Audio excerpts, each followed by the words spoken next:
something more about God. He wrestled with him, and he understood God's message. In the renaming of Jacob, Israel, which is God strives. God was not fighting against Jacob. He was fighting for him. Jacob saw the face of God, and it changed him. And we can see that as we continue on in his journey. That's a good thing to remember, that when we spend time with God, he changes us. So I think I need to spend time with God alone. Because in the solitude that God provides, then an interlude of great magnitude. There's no way that we spend any time with God without experiencing a supernatural event.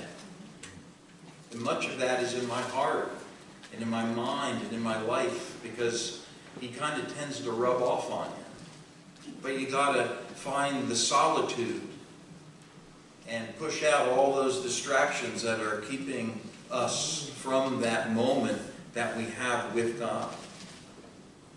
So he's more ready to go back to his hometown in Beersheba than ever before. Now, he's not perfect, but he's growing. And in chapter 33 is where we'll pick up our story. Jacob is going to meet his brother Esau. Remember, it's been 20 years since they parted, and they did not part on good terms. In fact, Esau, because he was deceived by his brother, wanted to murder him. So the brother that he duped and then fled the coop is now wanting to regroup. And so he heads down to his homeland to roost in the coop. I'm keeping that going, actually. There's a tension in the first few verses of chapter 33. We'll look at those separately, but there's a tension that's building. I mean, we have a lot of things that God has set in place, but I mean, these are real people with real human emotions and thoughts and feelings, and so this tension is growing as Jacob makes his way towards Esau. And so he looks down the way, way down the way, and he sees Esau coming to meet him. But not only that, it's shocking, because there are 400 men with him. So what would you think? Time for a party? I mean, there's some shared skepticism going on here as well, Esau included. So what does he do? What's his strategy? He has to make a quick plan here, because there's a little army on its way. So his strategy is to become, I don't know if you'd agree with this, but this is what he does. He becomes more vulnerable than ever. I don't think he really has a choice. He has no great army. And Esau's the one that's hot-headed. So he says, okay, I mean, I'm just going to be vulnerable here. And I'm going to, and he's a good strategist. We've seen that before, as he gave these gifts to his brother. He says, okay, family, we're going to break up into 3 groups. His response is to take the children and put them in 3 lines, like a procession again, but tight. So he takes the least to the greatest as we see them born by these mothers. So he takes the 2 handmaids and their children, lines them up front, takes Leah and her children, lines them next, and then in the back we have Rachel and her 2 children. So they're again, are 11 sons. And now Jacob, he decided to hide out behind the group. So he's down behind the children like this. No. Maybe some generals do that. But he gets out front. He goes before them. And it's a common practice to bow down to those who are your greeting. And so he bows down 7 times in that culture. It's like a protocol. Esau doesn't necessarily do that. But this whole picture turns into a very vulnerable and transparent setting. As Esau is coming, he is recognizing, who's going where and doing what, and he's seeing children. And he's surmising that Jacob has not come to fight, that he has come to make peace.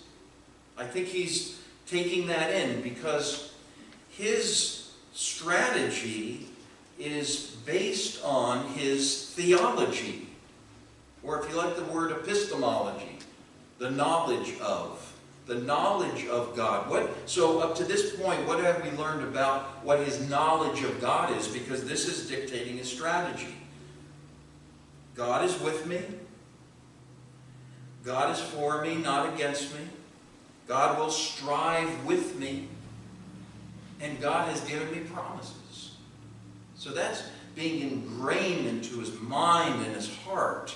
And so that affects his strategy. He can be more vulnerable. Boy, isn't that a great lesson in my life? Amen. That the more I know God, the more transparent and vulnerable I become with you.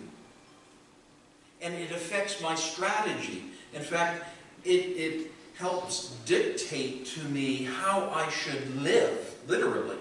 Because the decisions that I am making are not based on me solely. They are primarily based on God, because he is with me, he is for me, he is not against me, he strives with me, and he has given me promises. That gives me a humble confidence to walk out and to live my life. And no matter whom I am dealing with, whatever my relationships are, because my theology determines my strategy.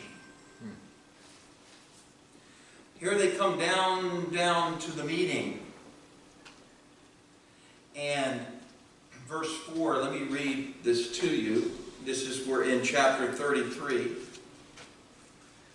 Let me just start at verse 1, that'd be good. Then Jacob lifted up his eyes and looked, and behold, Esau was coming, and 400 men with him. So he divided the children among Leah, Rachel, and the 2 maids. And he put the maids and their children in front, and Leah and her children next, and Rachel and Joseph last. But he himself proceeded ahead of them and bowed down to the ground 7 times until he came near to his brother.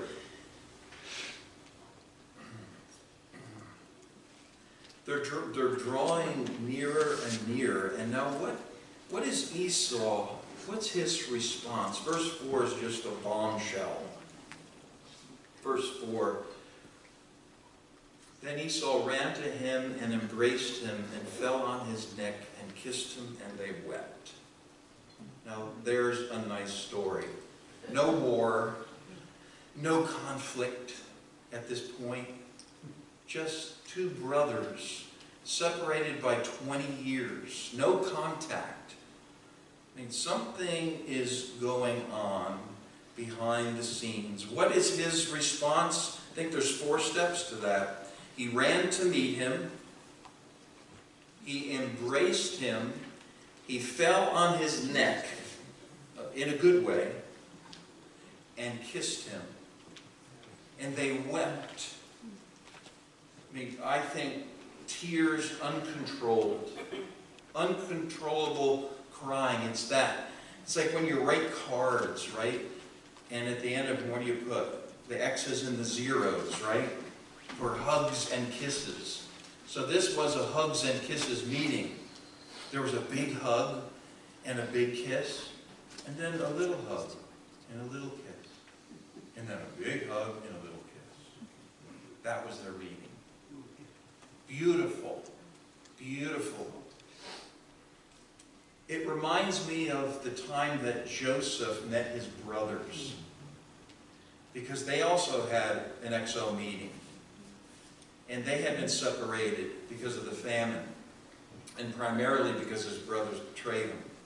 But then when they met, haven't seen each other in quite a while, not getting into the nitty-gritty, there was hugging and kissing and weeping. Because I think Joseph, being a little boy in our story today, he's a little boy. He's seeing this.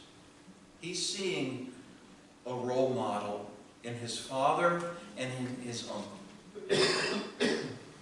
Because there's a reconciliation and a forgiveness. Nobody asked for forgiveness here. May I make that point clear? There was no one asking for forgiveness.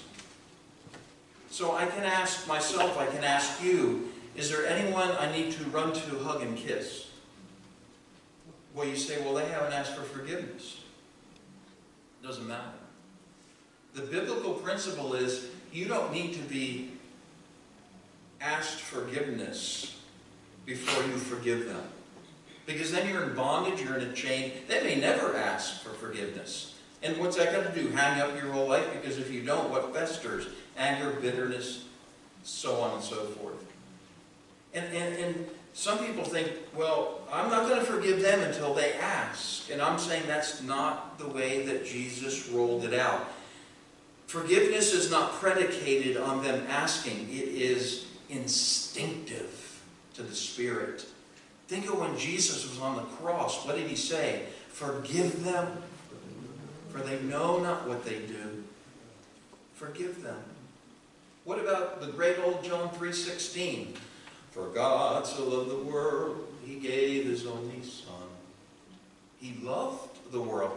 When Jesus died, he forgave everyone. Yeah. Where's the catch? Yeah. In order for that forgiveness to apply to me, I have to receive it. That's it. He's offering the gift to everyone in the whole world. All I have to do is recognize it, reach out, take it. Then I am forgiven. Esau, he's going through a life change himself. In verses 5 through 7, Esau saw all the women and all the children, and he goes, now who are they? Who are they? Verses 5 to 7. Of course, the answer is these are the 11 pipers piping. We're not at Christmas yet. We'll get there. I should stay in Thanksgiving. But he's looking at future Israel, aside from one guy, the little guy, Benjamin. He's coming. He's coming. The three groups proceeded in order, and these children bowed down before Esau. What a picture. There's another play coming. Verse 9. Now what about all these gifts? Remember, there were 580 animals that were paraded towards Esau many hours before. 5 successions, 580 animals. And there's something to give thanks for. Jacob's response, hey bro, God has blessed me. Now I'm going to bless you.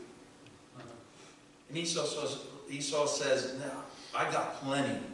Don't worry about me. He says, I guess you didn't hear me. God has blessed me. I'm wanting to bless you. Has God blessed you? Yes. So who are you going to bless?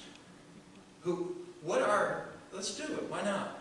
Just a one-word thing or a two-word thing. What are you, how have you been blessed? What are you thankful for? Just shout them out. I got to hear them maybe. What are you thankful for? Selling my house. Jesus showed us the way. Amen. Our Messiah, Yeshua. Yeshua. Others, what do you bless? How are you blessed? Church family. Hmm? Church family. Church family. Another day. Another day I can see. Okay. And today, right?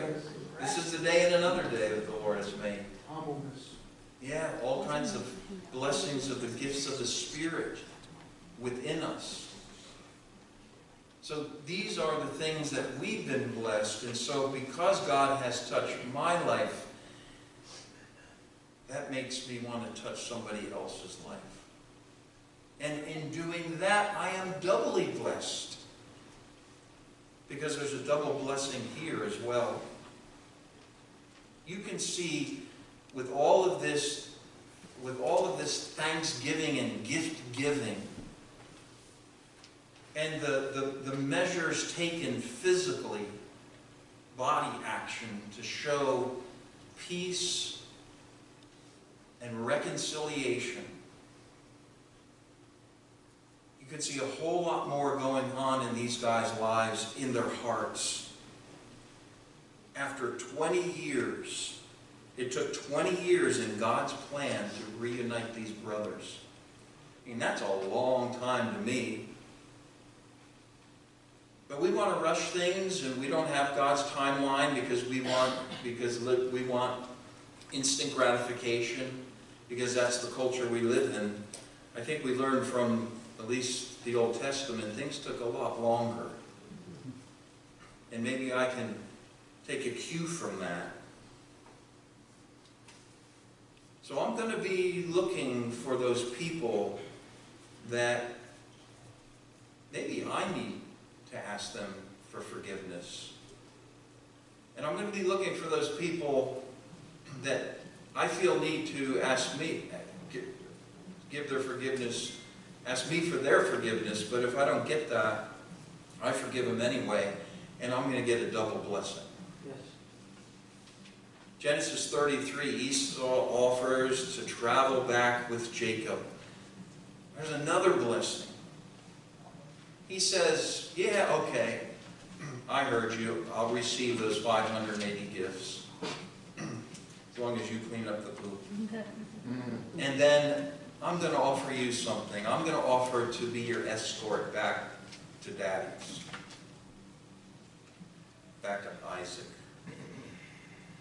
And Jacob says, again, hey bro, my pace literally is a lot slower than yours. I can't keep up with you.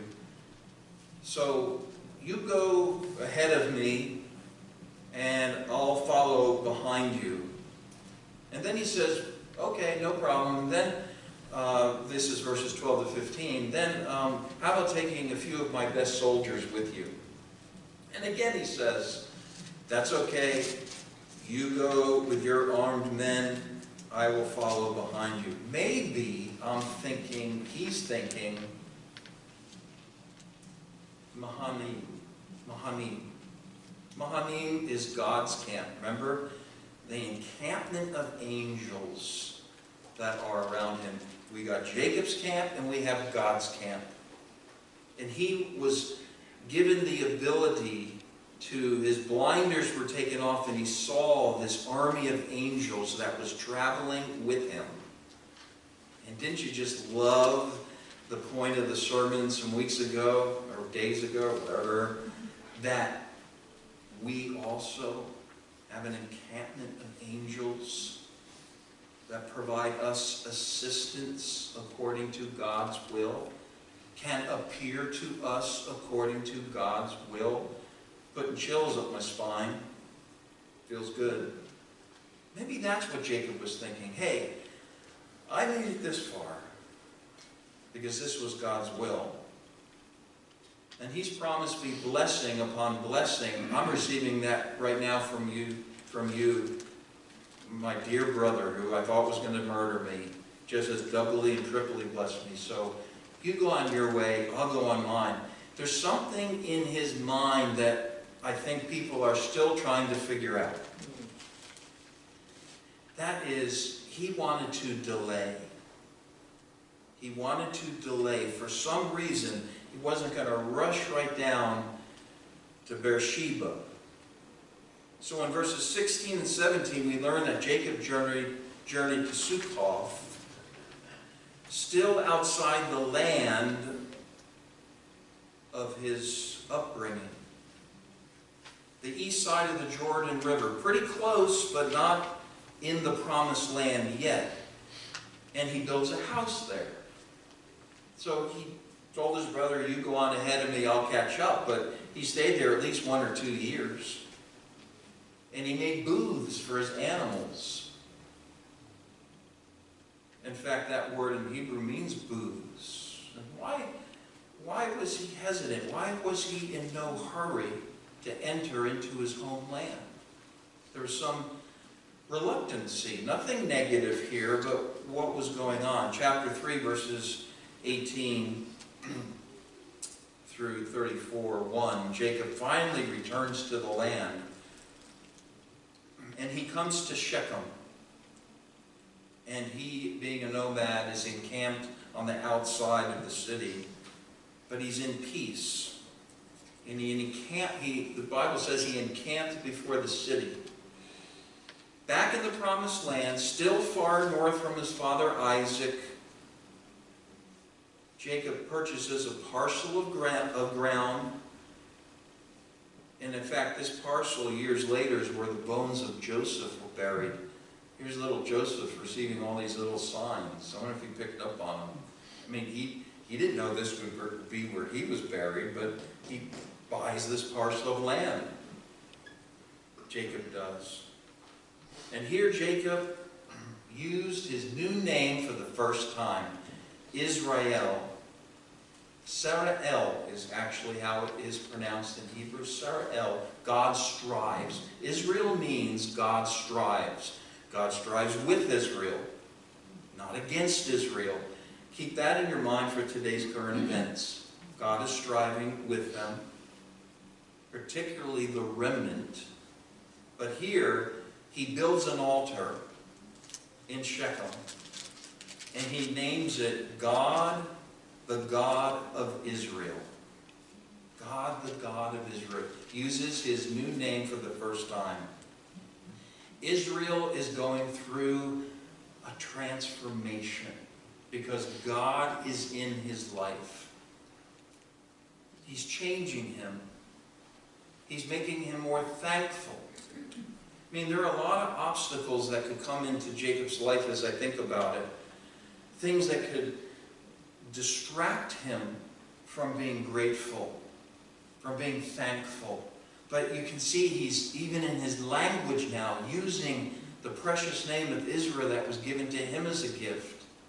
Receiving the gifts of his brother, saying that these children are a blessing from God. He's growing in a spiritual life from where he was 20 years ago. Hey, go back 20 years. Some are saying, I don't want to go back 20 years. I think all of us might say that. I don't know. But have you not, tell me the truth, seen God change your life in 20 years? I mean, I'll go back 1 year and question that. No. But I'll go back 20 years and I will tell you that God has changed my life. I'm not crying, but I am in my heart. You can say the same thing. So these obstacles, get away, step back. I refuse to let any obstacles get in my way.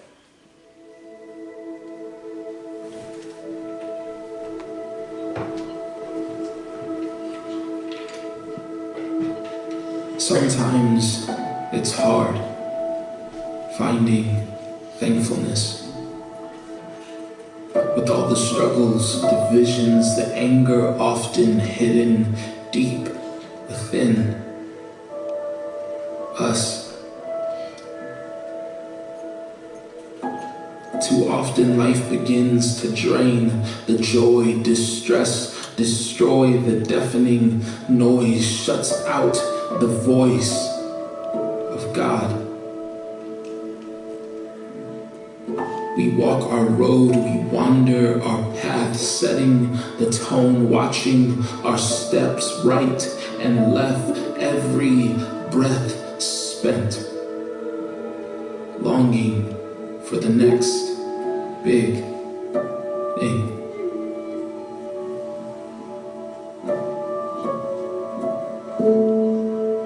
But what if we could give thanks in the little things, the small victories, the tiniest dreams that seem to feed our soul? The moments where the promise of God to never leave or move on, to care and to love becomes undeniable.